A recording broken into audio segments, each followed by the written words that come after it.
The divorce papers arrived on a Tuesday morning, delivered by courier while I was reviewing quarterly reports in my modest downtown office. Maya Chen, I read in Brandon's familiar scrawl across the bottom of the legal documents, though his signature had grown more elaborate over the years, as though compensating for something he felt was lacking. Financial incompatibility, the petition stated in cold legal terminology.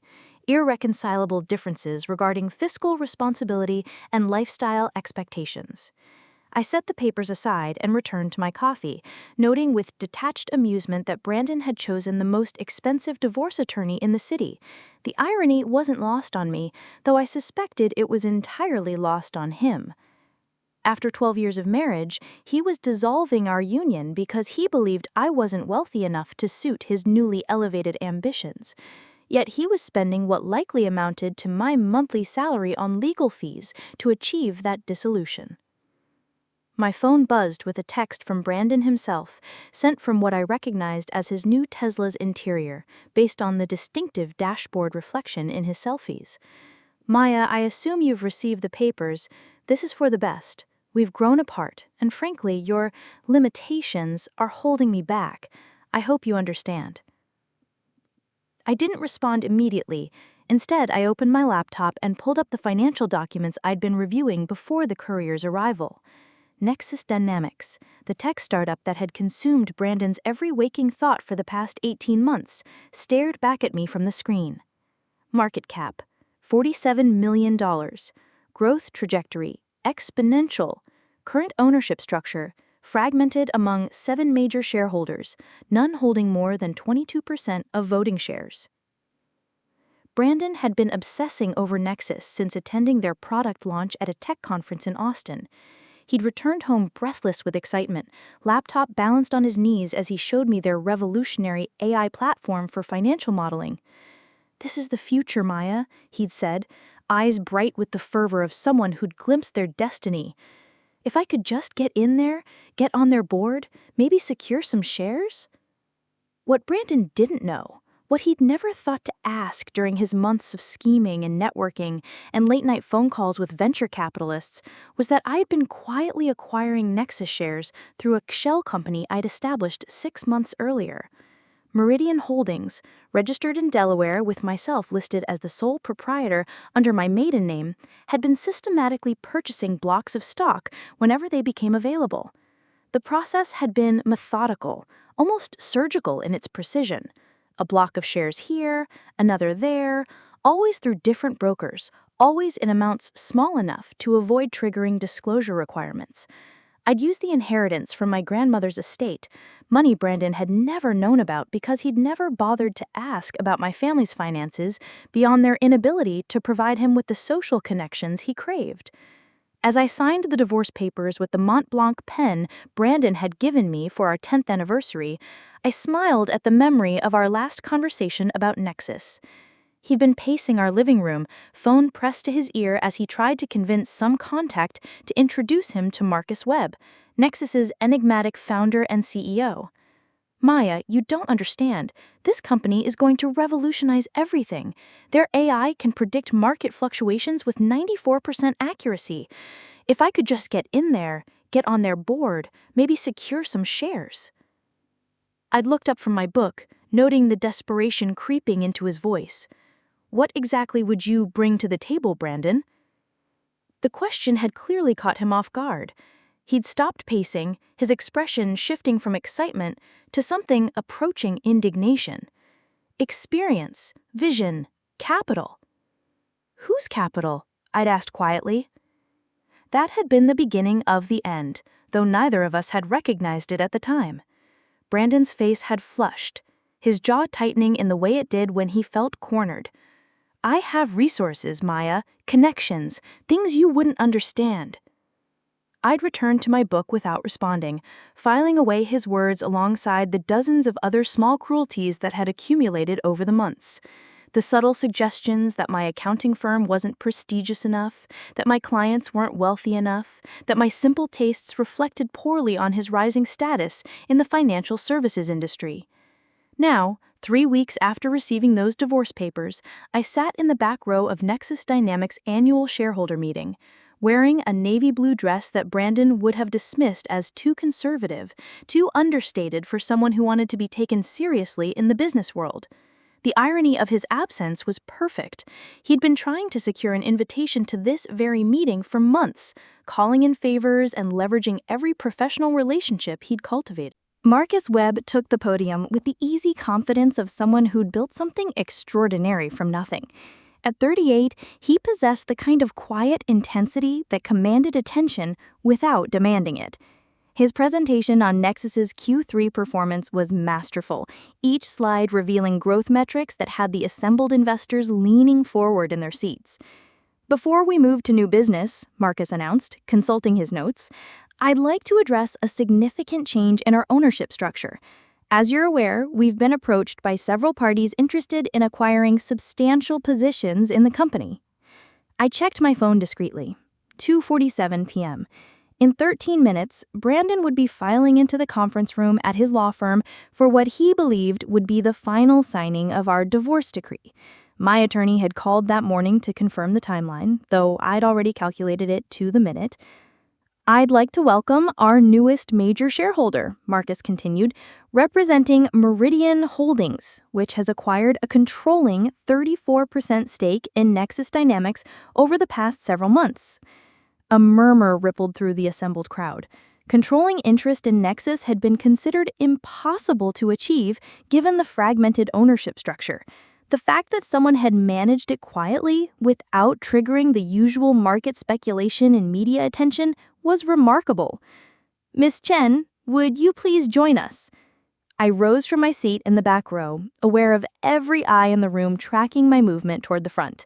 The whispers started immediately, though they were too discreet to make out individual words. I caught fragments. "Who is she? Never seen her at industry events. Meridian Holdings. Never heard of them." Marcus extended his hand as I reached the podium, his grip firm and his smile genuinely warm.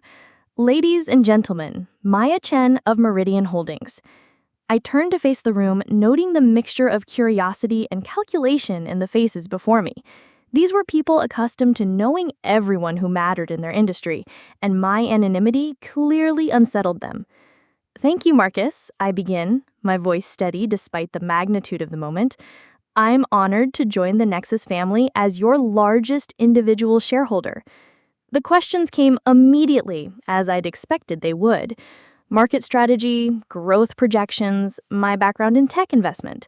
I answered each one with the careful precision of someone who'd spent months preparing for this moment, drawing on knowledge I'd accumulated not just about Nexus, but about the broader industry landscape.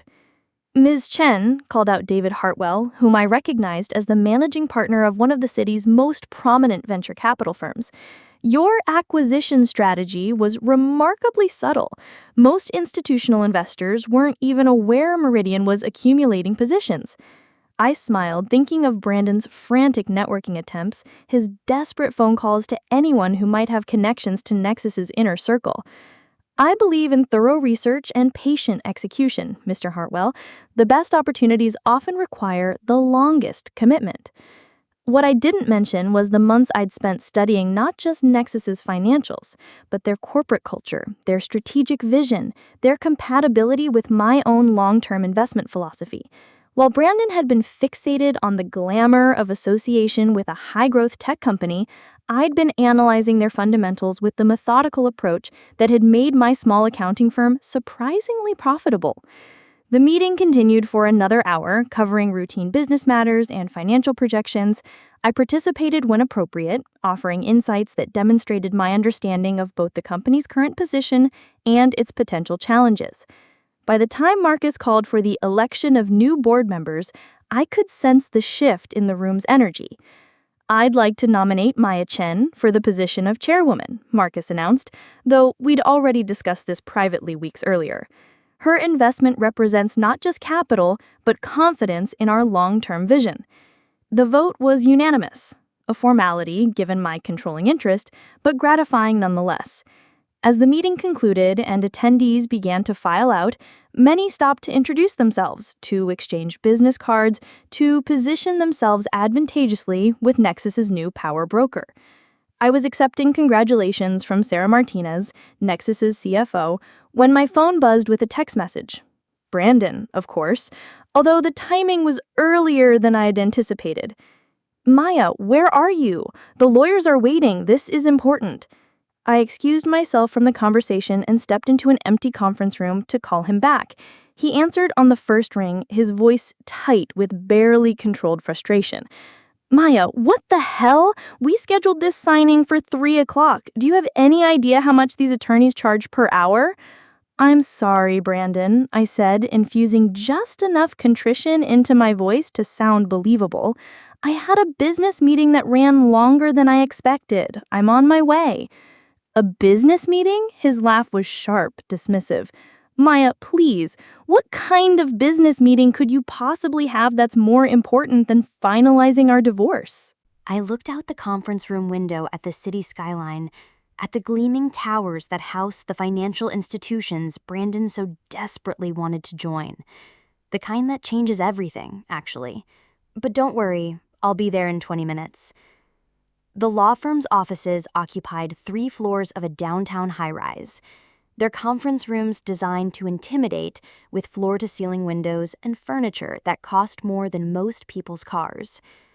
Brandon was already seated when I arrived. His legal team flanked around him like armor. His attorney, Mitchell Bradford, was a man whose reputation for ruthlessness was matched only by his fees. Ms. Chen, Bradford said without rising, we appreciate you finally joining us. I took the seat across from Brandon, noting how he avoided direct eye contact. He'd lost weight since filing the papers, his face thinner but somehow less attractive, as though the stress of dissolving our marriage had revealed something unpleasant beneath his carefully maintained exterior. Let's proceed quickly, I said, opening my briefcase and withdrawing the signed documents. I have another meeting at 5. Brandon's eyebrows rose slightly. Another meeting?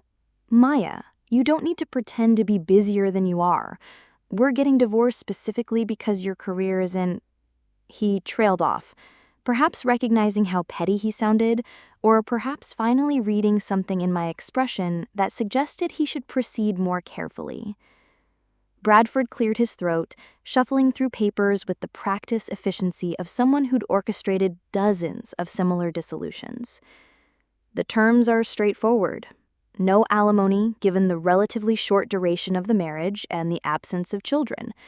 Mr. Westbrook retains his investment accounts and pension fund. Ms. Chen keeps her business assets and accounts. I signed where indicated, my signature unchanged despite the magnitude of what these documents represented. The end of 12 years, reduced to legal terminology and notarized signatures. There is one item we need to address, I said, as Bradford began collecting the paperwork. Brandon, I believe you've been attempting to establish a business relationship with Nexus Dynamics?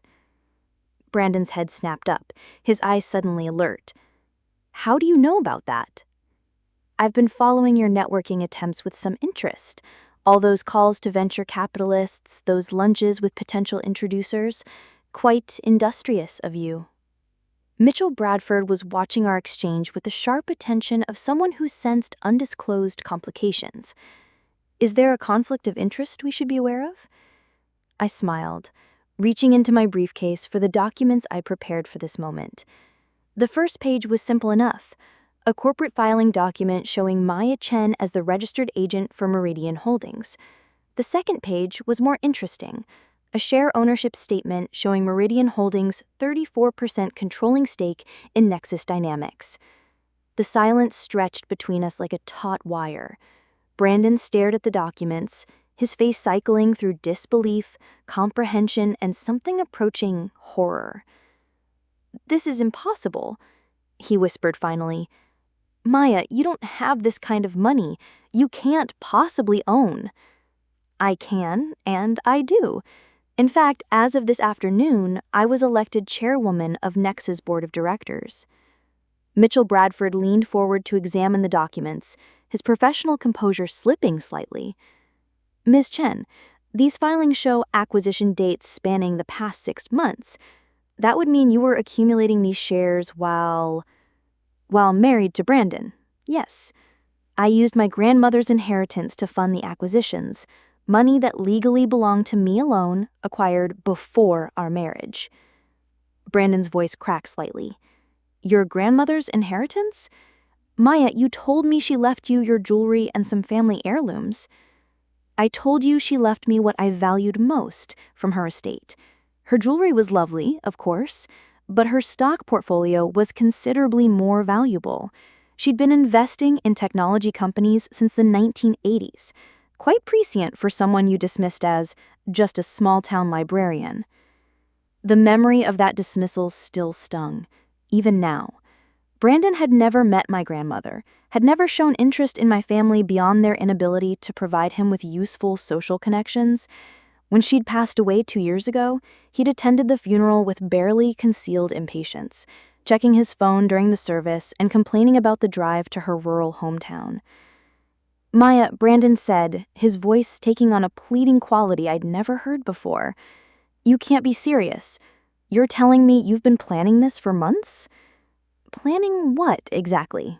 Investing in a promising technology company, making sound financial decisions with my own assets.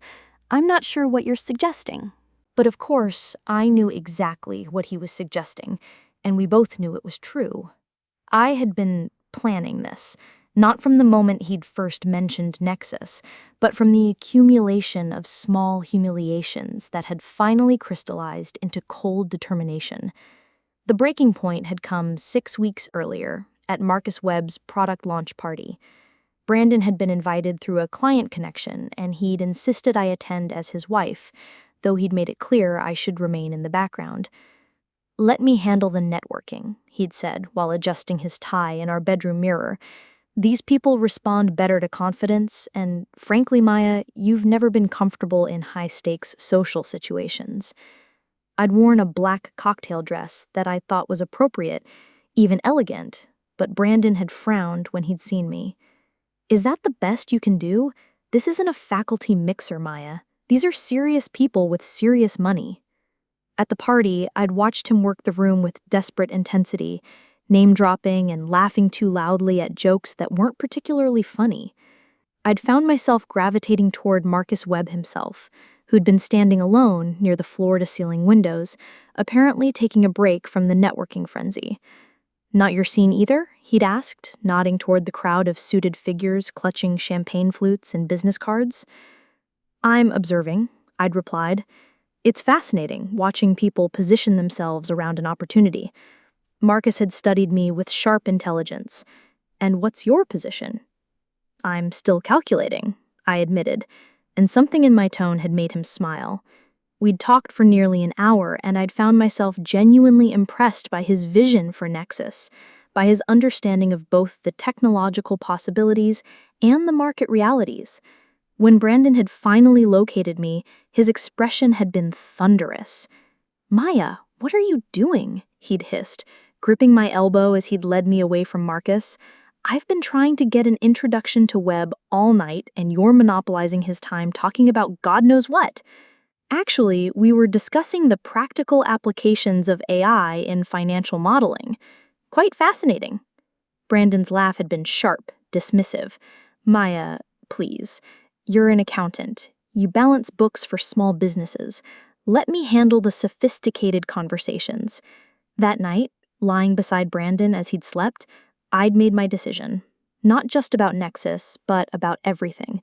About the marriage that had slowly hollowed out from inside, about the man who'd grown to see me as an obstacle to his ambitions, rather than a partner in building something together. Now, sitting in this conference room as Brandon processed the magnitude of what I'd accomplished, I felt the cold satisfaction of perfect timing. The divorce papers were signed, our marriage officially dissolved, and he was finally learning that the woman he'd dismissed as financially inadequate was now in control of the company he'd been desperately trying to access. Maya, he said, his voice barely above a whisper, we need to talk. Privately. Bradford began gathering his papers with the efficiency of someone who recognized when a meeting had moved beyond legal territory into personal drama. I believe our business here is concluded. The divorce will be final once these documents are filed with the court. After the attorneys left, Brandon and I sat alone in the conference room, the city glittering beyond the windows as afternoon faded into evening. He looked smaller somehow, diminished by the revelation that his soon-to-be ex-wife had achieved everything he'd been striving for. "How long have you known?" he asked finally. "Known what?" "Don't."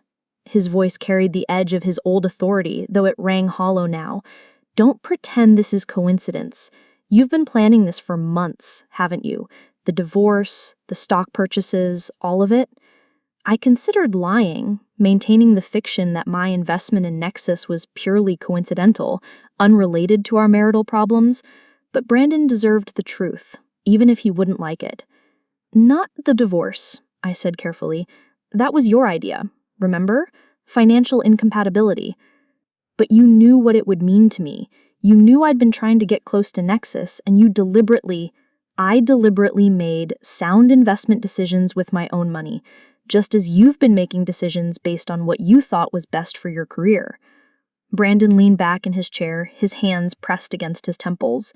"Maya, you have to understand, I never meant to hurt you. The divorce, it wasn't personal, it was just practical." "Practical." "Yes, I remember. You said my limitations were holding you back." I was wrong. The admission seemed to cost him physically. "Obviously, I was wrong about your capabilities?" I almost smiled at his choice of words. Even now, even after learning that I'd outmaneuvered him completely, he couldn't bring himself to acknowledge that I might have actually surpassed him. "Brandon," I said gently, "you weren't wrong about our incompatibility. You just were wrong about which of us was the limitation." He looked up sharply, perhaps hearing something final in my tone. "Maya, now that I understand what you've accomplished, maybe we should reconsider." "Reconsider what? The divorce?" I gathered my papers, sliding them back into my briefcase with deliberate care. "The papers are signed, Brandon. You made your choice when you decided I wasn't successful enough to be your wife." But that was before I knew about Nexus. Everything's different now. I stood, smoothing my dress and checking my reflection in the conference room's mirror. The woman looking back at me appeared calm, professional, entirely in control. Actually, nothing's different. I'm exactly the same person I was this morning when you were eager to dissolve our marriage. The only thing that's changed is your perception of my value. Brandon stood as well, desperation making his movements jerky and uncoordinated. "Maya, please, we can work this out. I made a mistake, I can admit that now." "The mistake," I said, walking toward the door, "was thinking that my worth was determined by your ability to recognize it." As I reached for the door handle, Brandon called out one last time.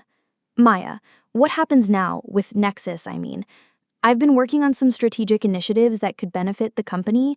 Maybe we could collaborate professionally, if not personally." I turned back to face him, noting the hope flickering in his eyes. "Actually, I've been reviewing Nexus's strategic partnerships and consulting relationships. As chairwoman, I'll be recommending some changes to ensure we're working with the most qualified advisors." The hope died instantly. "Maya, you can't be serious." "I'm always serious about business, Brandon. You should know that by now." I left him standing in the conference room, probably calculating how much this conversation had cost him in billable attorney hours.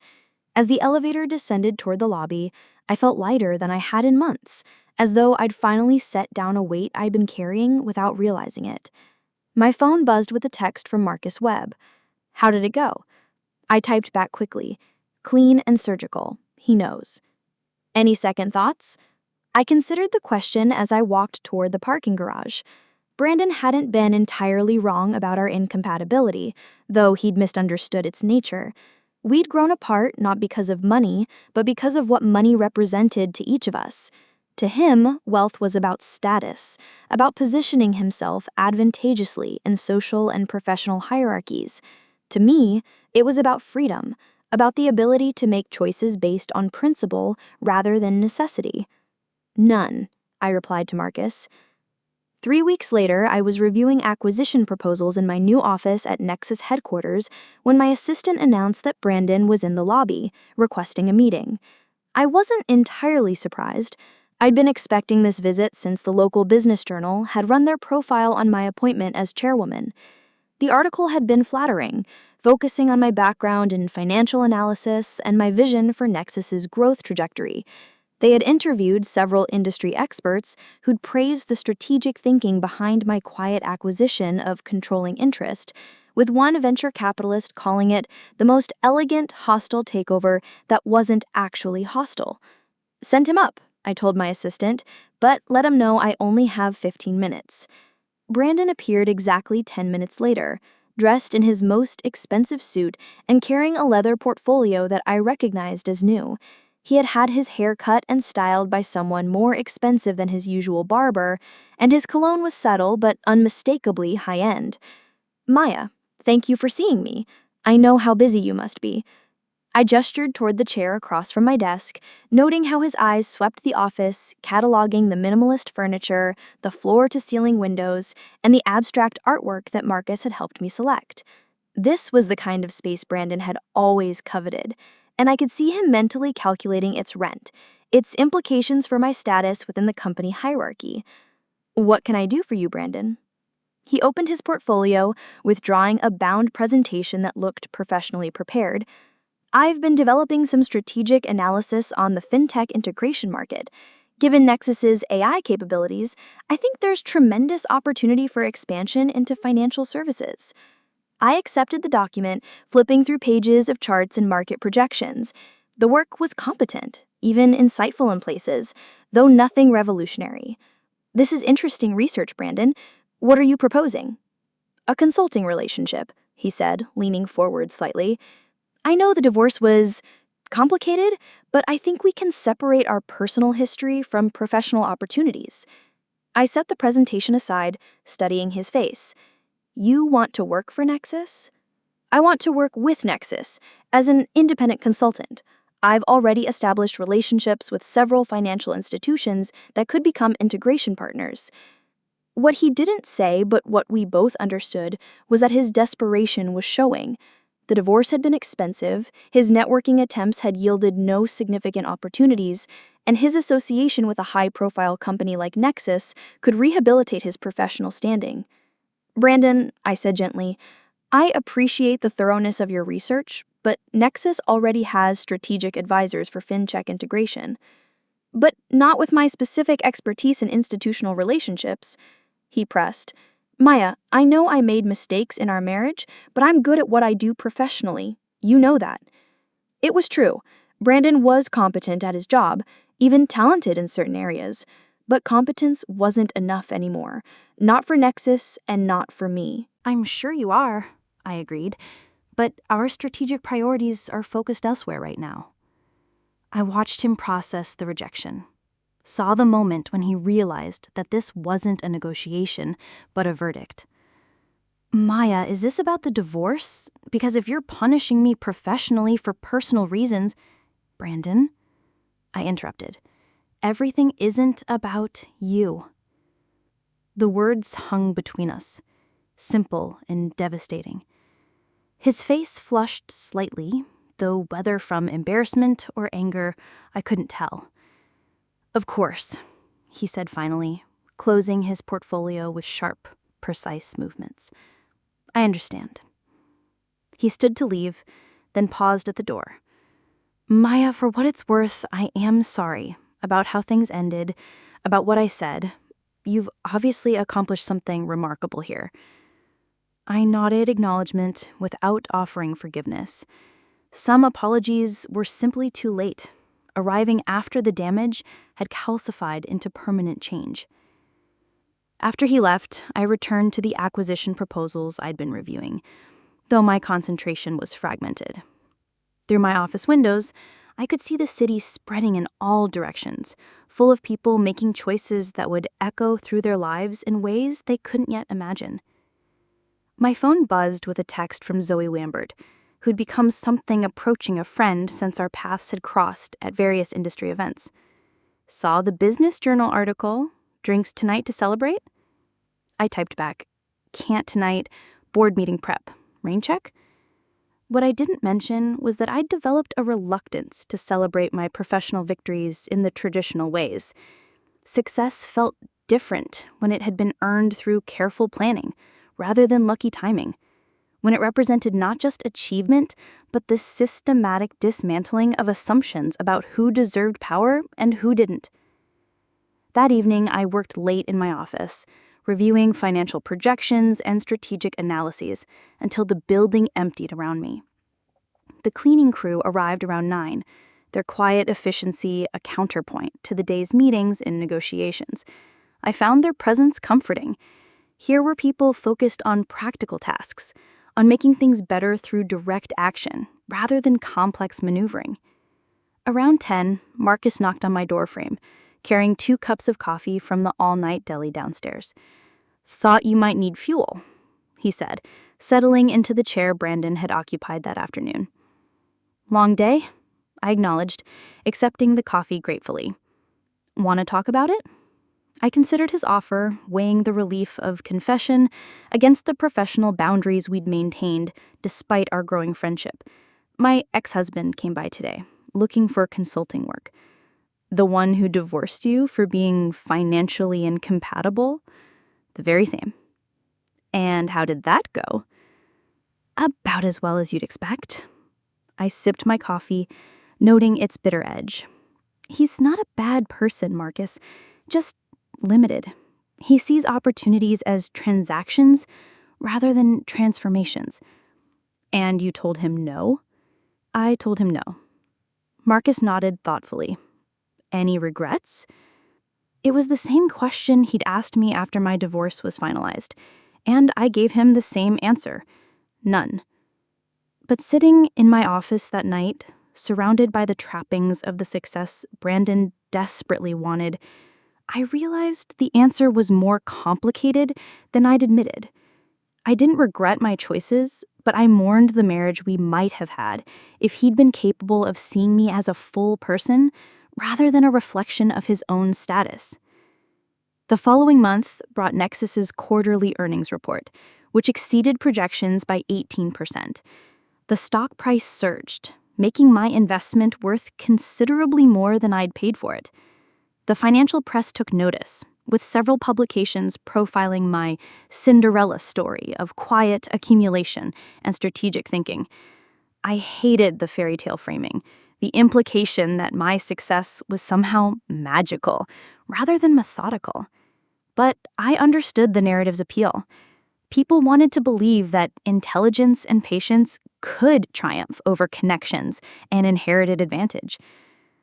Brandon called the day after Forbes published their profile, though I let the call go to voicemail. His message was brief. "Maya, I saw the article. Congratulations. You deserve the recognition." I didn't call him back, though I saved the message. Some acknowledgments, even delayed ones, were worth preserving. 6 months after my appointment as chairwoman, Nexus announced its acquisition of 2 smaller AI companies, expanding our capabilities in predictive analytics and machine learning.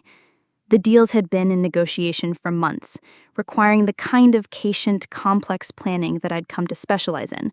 2 years ago, I began, many of you were asking whether AI could truly revolutionize financial services, or whether it was simply the latest tech buzzword.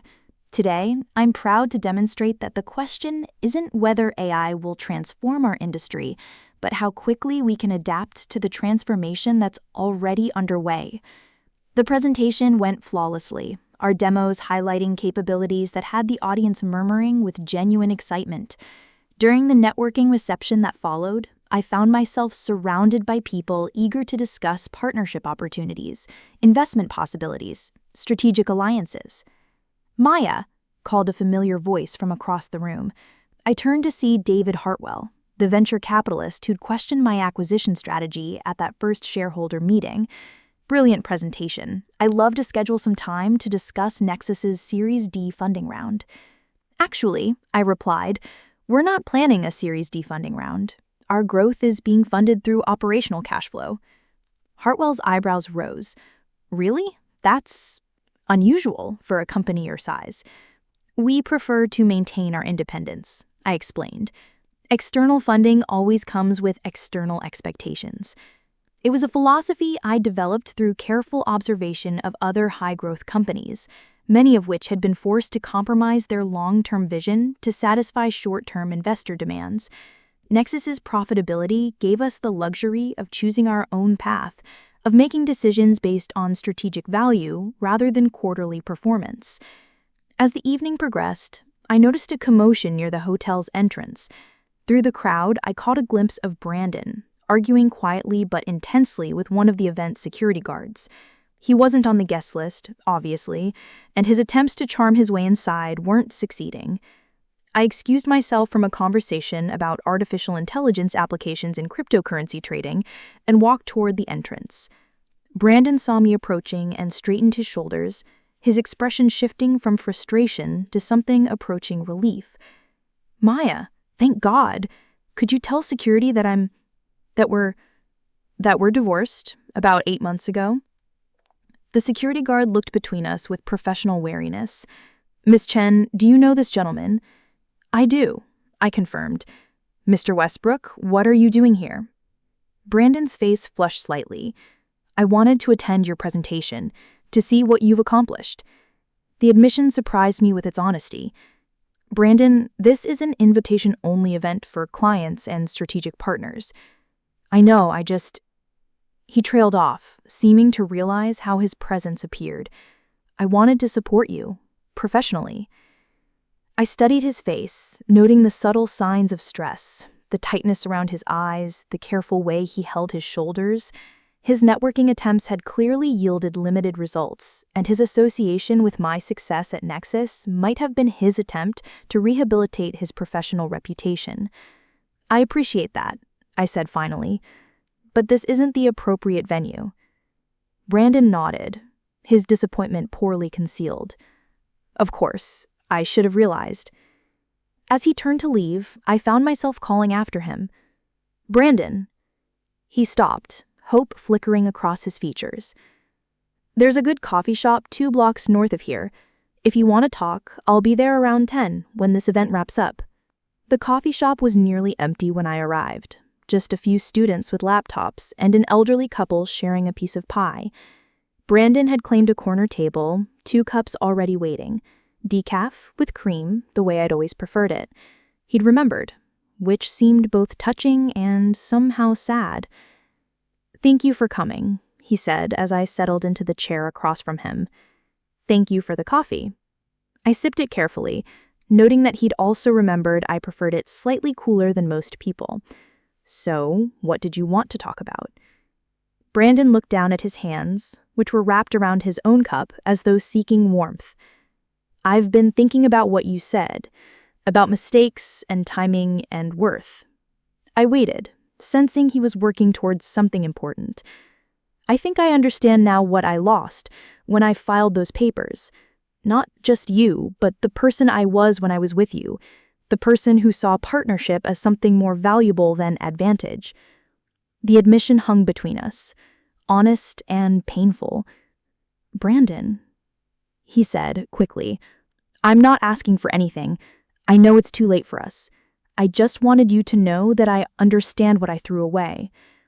I studied his face, seeing genuine remorse mixed with the exhaustion of someone who'd spent months trying to rebuild something he'd carelessly destroyed. "What are you going to do now?" I asked gently. Brandon's laugh was hollow, self-deprecating, in a way that reminded me of the man I'd married before ambition had calcified his heart. "Honestly, I'm not sure. The consulting work has been sparse. Turns out that divorcing the chairwoman of a major tech company doesn't enhance one's reputation in financial circles. Word travels fast in our industry," I acknowledged. "Faster than I anticipated." He rubbed his temples, a gesture I remembered from our married years when he'd been stressed about quarterly projections or difficult clients. "Maya, can I ask you something?" "Of course." "When did you know? Really know that our marriage was over?" The question caught me off guard with its directness. I'd expected him to ask about business opportunities, about second chances, about anything other than the emotional archaeology of our relationship's end. Do you remember Sarah Martinez's wedding? I asked finally. Brandon's brow furrowed. Nexus's CFO? That was, 14 months ago? 16 months, I corrected. You spent the entire reception networking with the other guests, instead of celebrating with me. When I tried to dance with you, you said you were working, and couldn't I see how important these connections were for your career? The memory was sharp, even now. The way he'd dismissed my outstretched hand with barely concealed impatience. I'd stood alone on the dance floor for a moment, watching him charm a table full of venture capitalists, before quietly returning to our cable. I went home alone that night. You stayed until last call, exchanging business cards and making promises about lunch meetings that would never materialize. I sat in our kitchen at 2 a.m, drinking tea, and realizing that somewhere along the way I'd become an obstacle to your happiness, rather than a contributor to it. Brandon's face had grown pale during my recitation. Maya, I had no idea you felt. That's exactly the problem. You had no idea because you'd stopped paying attention to anything that didn't directly serve your professional ambitions. We sat in silence for several minutes, the weight of accumulated grievances and missed opportunities settling between us like dust. The coffee shop's ambient noise, the whisper of the espresso machine, the quiet conversation of other patrons, provided a soundtrack to our mutual recognition of what had been lost. I used to admire your drive, I said eventually. When we first met, your determination to succeed was attractive. You had goals and the discipline to pursue them. But somewhere along the way, it became everything. Success stopped being a means to an end and became the end itself. I nodded, surprised by his insight. And I stopped being your partner and became just another variable to optimize. Maya. His voice carried a note of desperation I'd rarely heard him say. If I could go back, if I could handle things differently, but you can't. And honestly, Brandon, I'm not sure you would. This is who you've become, and I don't think that's entirely a bad thing. You're ambitious, driven, focused on achievement. Those aren't character flaws. They are when they cost you everything that matters. I considered his words, measuring them against the months of pain and reconstruction that had led me to this moment. They cost you our marriage, I corrected, but I'm not sure our marriage was serving either of us by the end. Brandon looked up sharply. What do you mean? I mean that I spent the last 2 years of our relationship trying to make myself smaller so you could feel larger. I stopped sharing my ideas because you dismissed them. I stopped pursuing opportunities because they didn't align with your vision of what our life should look like. I became a supporting character in your story instead of the protagonist of my own. The admission surprised me with its clarity. I hadn't fully understood this dynamic while living within it, but the distance of divorce had provided perspective on patterns I'd been too close to recognize. The inheritance from my grandmother represented more than just money. It represented the possibility of making choices based on my own judgment rather than your approval. When I started researching Nexus, when I began accumulating shares, I felt like myself for the first time in years. Brandon was quiet for a long moment, processing implications that clearly hadn't occurred to him before. So even if I hadn't filed for divorce, I think we would have ended up here eventually. Maybe not with the dramatic timing, but the fundamental incompatibility would have emerged. We wanted different things from life, and we'd stopped being able to help each other get them. Jesus, Maya. He leaned back in his chair, the full weight of realization settling over him. I didn't just lose you. I lost the version of myself that was capable of having a real partnership. That version still exists, I said carefully, but it requires you to value other people's contributions as much as your own achievements. Is that what you found at Nexus? Real partnership? I thought about Marcus, about the board meetings where my ideas were challenged and refined rather than dismissed, about the collaborative process of building something larger than any individual ego. Among other things, yes. Brandon finished his coffee, his movements deliberate and measured. I should let you get back to your evening. I'm sure you have important things to do. There was no bitterness in his tone, just a kind of weary acceptance that I found unexpectedly moving. This was perhaps the first conversation we'd had in years where he wasn't performing, wasn't positioning himself advantageously, wasn't calculating the strategic value of every word. "Brandon," I said as he gathered his jacket, "for what it's worth, I hope you find what you're looking for." "I'm not sure I know what that is anymore," he replied honestly, "but thank you." I watched him walk away through the coffee shop's windows, noting how his shoulders had lost some of their rigid confidence. He looked diminished, but somehow more human, as though the removal of pretense had revealed something essential that had been hidden beneath years of careful construction. My phone buzzed with a text from Marcus. "How did it go?" I typed back, "Better than expected. And final." "Good. See you at the board meeting tomorrow?" "Wouldn't miss it." The following morning brought news that one of our major competitors had approached 3 of our key engineers with job offers that included substantial signing bonuses and equity packages. It was the kind of aggressive recruitment that signaled either desperation or genuine recognition of Nexus's growing market position. "They're trying to poach our talent," Sarah Martinez observed during our emergency leadership meeting. "These aren't random offers. They've clearly identified specific individuals with critical knowledge of our AI algorithms." Marcus nodded grimly. "The question is how we respond. Do we match their offers, or do we find other ways to retain our people?" I'd been anticipating this development for months, ever since our quarterly earnings had attracted widespread attention. Successful companies always became targets for talent acquisition, and our rapid growth had made us particularly vulnerable. "We match the authors," I said firmly, "but we also restructure our equity compensation to provide longer-term incentives. If people are going to leave, they should do it for reasons other than money." "That's expensive," Sarah Martinez pointed out. "We're talking about potentially millions in additional compensation costs." "It's less expensive than rebuilding our development team from scratch," I countered. "Plus, it sends a message to the market that we value our people enough to fight for them." The meeting continued for another hour, covering retention strategies and competitive responses. By the time we adjourned, we'd developed a comprehensive plan that would not only address the immediate threat, but position us more strongly for future recruitment battles. As the other executives filed out, Marcus lingered behind. "That was well handled, decisive without being reactive." "Thank you." I gathered my notes, already mentally organizing the follow-up conversations I'd need to have with our HR team and department heads. "How many of the targeted engineers do you think we'll retain?" "All of them, if we execute this properly." Marcus's confidence was reassuring. "They didn't join Nexus just for the money. They came here because they believed in what we're building." Let's hope that belief is stronger than their competitors' signing bonuses. Over the following weeks, I found myself working longer hours than I had since the early days of my accounting firm. The retention campaign required personal conversations with each targeted employee, careful negotiation of new compensation packages, and delicate management of team dynamics as word of the recruitment attempts spread throughout the company. The process was exhausting, but oddly satisfying. Unlike my marriage, where my efforts to maintain harmony had often felt futile, these professional challenges responded to direct action and strategic thinking. Problems had solutions. Obstacles could be overcome through careful planning and execution.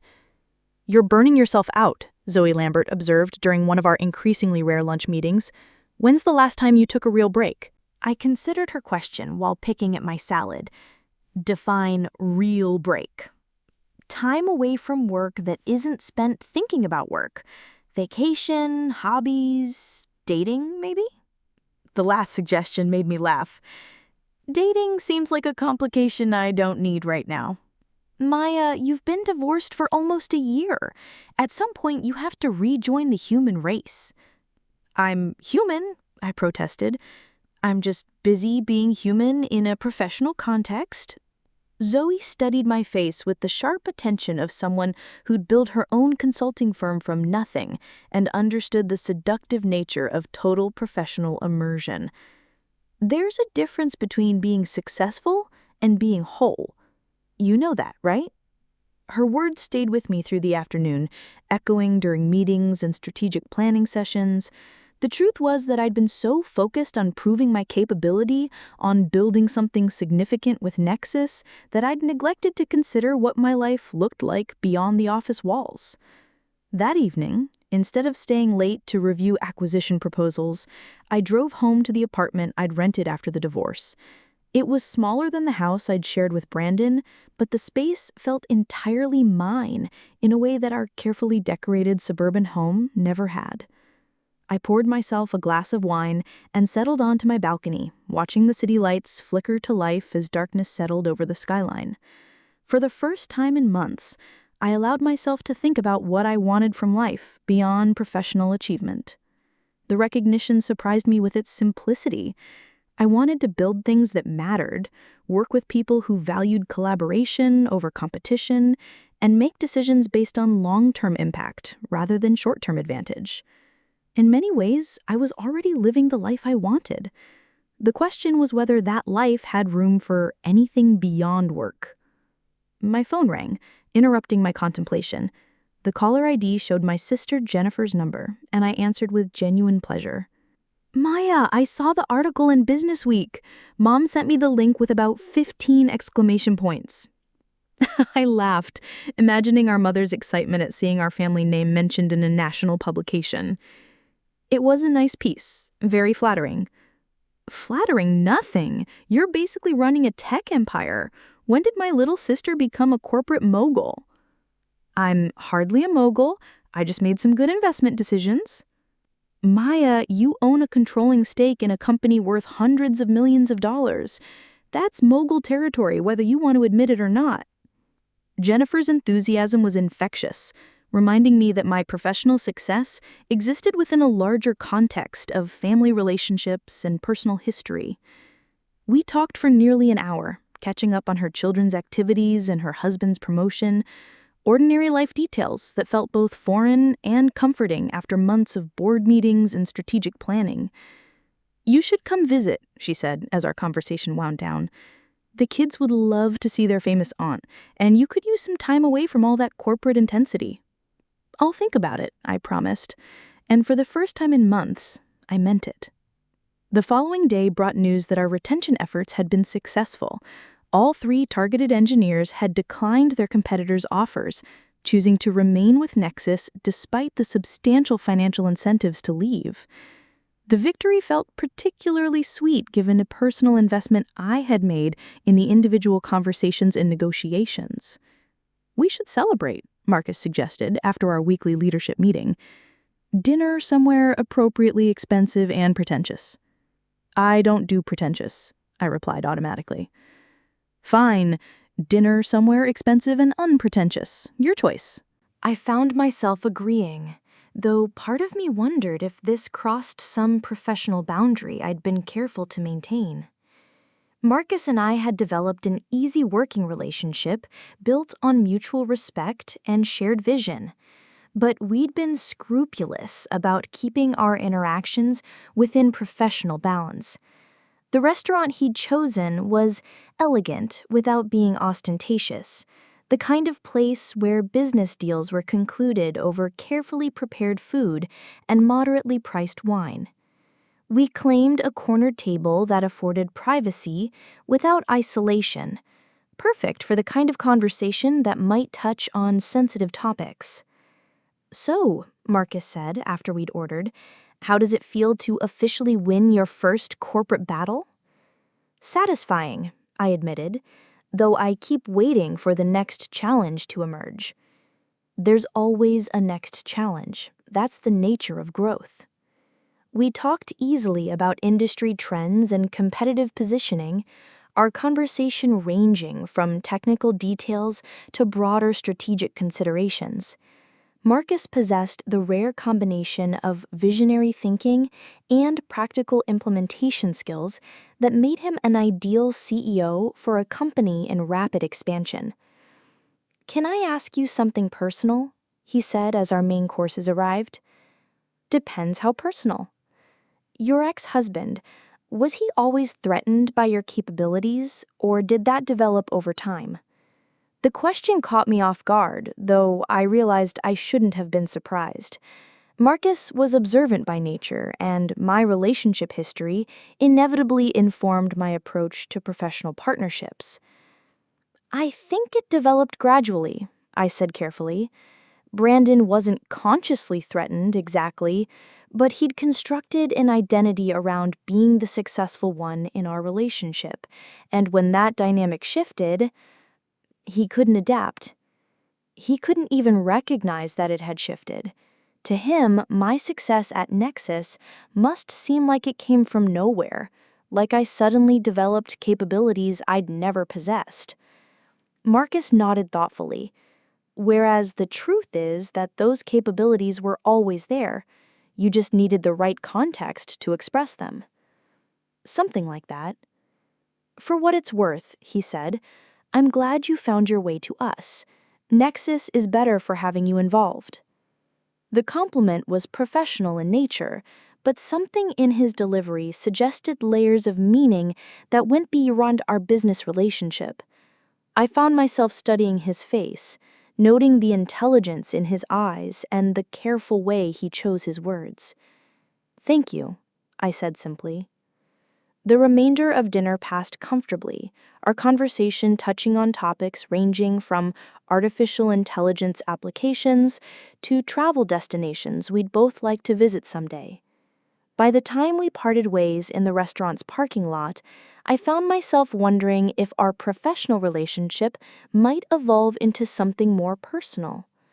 The thought both intrigued and unsettled me. I'd spent months rebuilding my sense of self as an independent person, learning to make decisions without considering how they might affect a romantic partner. The prospect of opening that part of my life again felt simultaneously appealing and terrifying.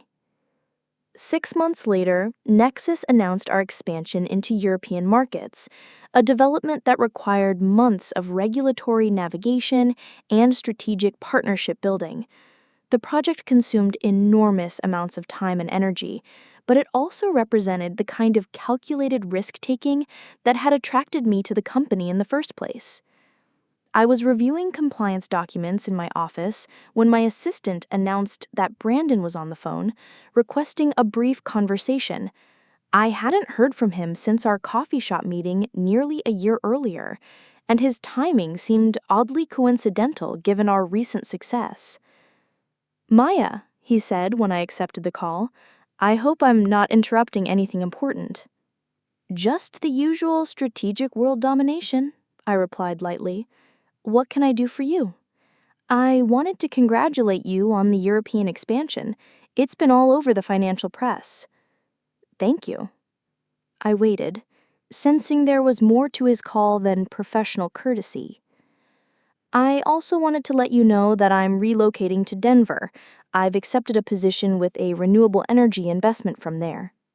The news surprised me, though I realized it shouldn't have. Brandon's networking efforts in our home city had clearly yielded limited results, and a geographic change might provide the fresh start his career needed. That sounds like a good opportunity, I said sincerely. It is. Clean slate, new industry, chance to build something meaningful rather than just profitable. There was something different in his voice, a quality I hadn't heard during our marriage. He sounded settled, perhaps, less driven by desperation and more motivated by genuine interest. I'm glad for you, Brandon. I hope it works out. Maya, he said, his tone shifting to something more serious. I wanted to apologize, not just for the divorce, but for the years leading up to it. I spent so much time trying to become someone impressive that I forgot how to be someone decent. The apology landed with unexpected weight. Thank you for saying that. I don't expect forgiveness. I just wanted you to know that I understand now what I lost and why I lost it. After the call ended, I sat quietly in my office, processing the strange sense of closure his words had provided. Brandon's apology couldn't undo the damage to our relationship, but it offered something almost as valuable: acknowledgement of responsibility and evidence of growth. That evening, Marcus and I attended a networking event for tech executives, one of the monthly gatherings that had become routine parts of our professional lives. The conversation inevitably turned to industry trends and competitive positioning, but I found myself distracted by thoughts of evolution and change. "You're unusually quiet tonight," Marcus observed, as we claimed seats at the hotel bar after the formal presentations ended. "Just thinking about second chances," I said. "Whether people can really change or whether they just become more honest about who they've always been." Speaking from personal experience, I told him about Brandon's call, about the sense of completion it had provided. Marcus listened thoughtfully, occasionally asking questions that helped me clarify my own reactions. "It sounds like he's learned something valuable," Marcus said when I finished. "Not necessarily about you, but about himself." "Maybe, or maybe he's just learned to be more strategic about his self-presentation." "You don't believe that." He was right, I realized. Despite everything that had happened between us, I wanted to believe that Brandon was capable of genuine growth, that the man I'd married still existed somewhere beneath the layers of ambition and insecurity. "No," I admitted. "I don't think I do." "Then maybe the question isn't whether people can change, but whether you're ready to trust that they have." Marcus's insight resonated more deeply than I expected. Over the past 2 years, I'd built a life based on careful control and strategic thinking, making decisions that minimized risk and maximized autonomy. The prospect of trusting someone else's transformation, whether Brandon's or anyone else's, required a kind of vulnerability I'd been reluctant to embrace. "Are we still talking about your ex-husband?" Marcus asked gently. I met his eyes, recognizing the careful way he was approaching whatever boundary we'd been navigating for months. "I don't think we are."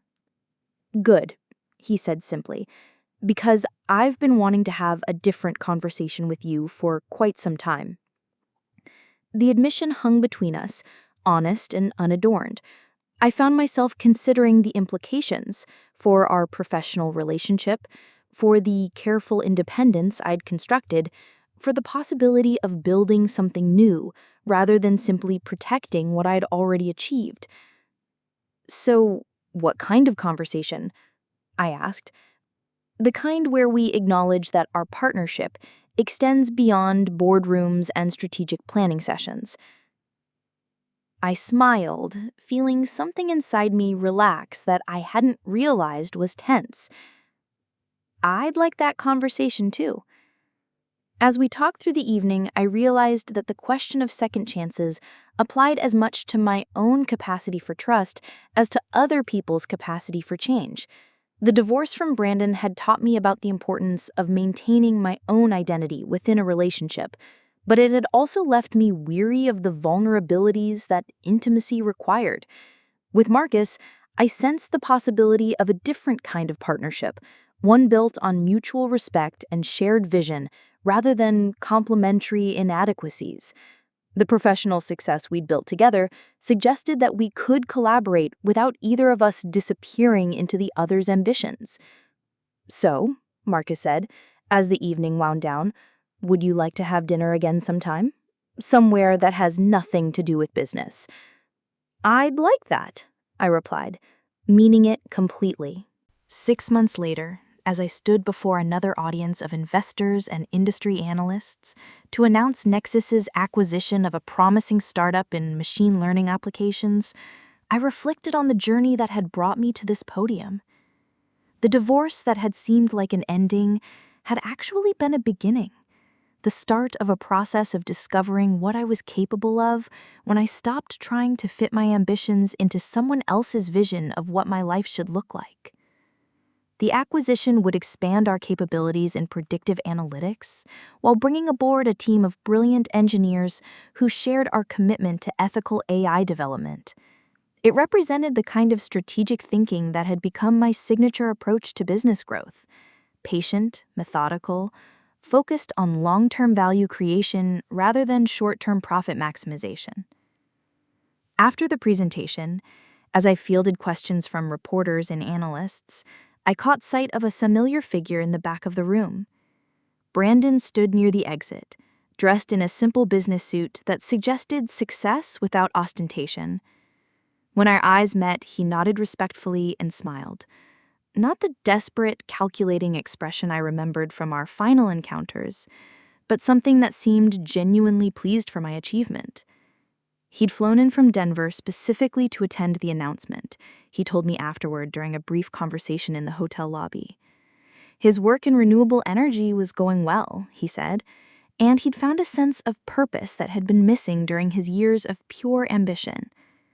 "I wanted to see you in your element," he explained, "to understand what I was too blind to recognize when we were married." "And what's that?" "That you were always the visionary in our relationship. I was just too insecure to admit it." The acknowledgement was generous, more than I'd expected or needed, but it completed something that had been left unfinished between us. We parted with genuine good wishes, two people who'd learned valuable lessons from the failure of their shared dreams. That evening, Marcus and I had dinner at the small Italian restaurant that had become our regular spot for celebrations. We'd been together for 8 months now, navigating the complexities of a relationship that spanned both personal and professional spheres. It required constant communication and careful attention to boundaries, but it had also enriched both aspects of my life in ways I hadn't anticipated. "How do you feel?" he asked, as we raised our glasses to toast the successful acquisition. "I'm grateful," I said, considering the word carefully, "and ready for whatever comes next." "Any idea what that might be?" I smiled, thinking about the expansion plans we'd been developing, the technological innovations our enlarged team would be capable of pursuing, the impact we might have on industries far beyond our current scope. "Something significant," I said. "Something that matters." As we talked through the evening, planning and dreaming about the future we were building together, I reflected on how completely my life had transformed since that Tuesday morning when the divorce papers arrived. The woman who'd signed those documents had been competent and intelligent, but she'd also been diminished by years of making herself smaller to accommodate someone else's insecurities. The woman sitting in this restaurant, celebrating another milestone in a career that continued to exceed my own expectations, was someone I was still getting to know. She was bolder than I'd ever imagined being, more willing to take calculated risks, more confident in her ability to build something meaningful from nothing. The divorce had been painful, but it had also been necessary, not just to end a relationship that no longer served either of us, but to create space for the person I was meant to become.